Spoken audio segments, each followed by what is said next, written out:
इतना छोटा स्क्रीन ये नहीं चाहिए। अगर सैमसंग Z फोल्ड रहता तो चलिए बनाते हैं आज ये।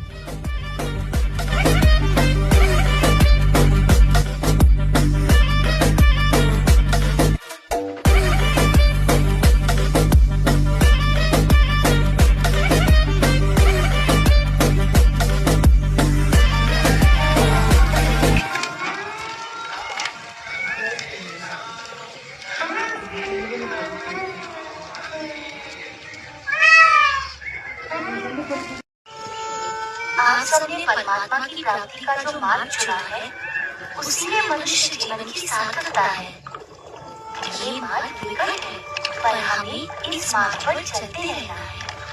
चाहे कितनी भी समस्याएं आए, कितनी भी बाधाएं आए, और मृत्यु भी क्यों ना आ जाए।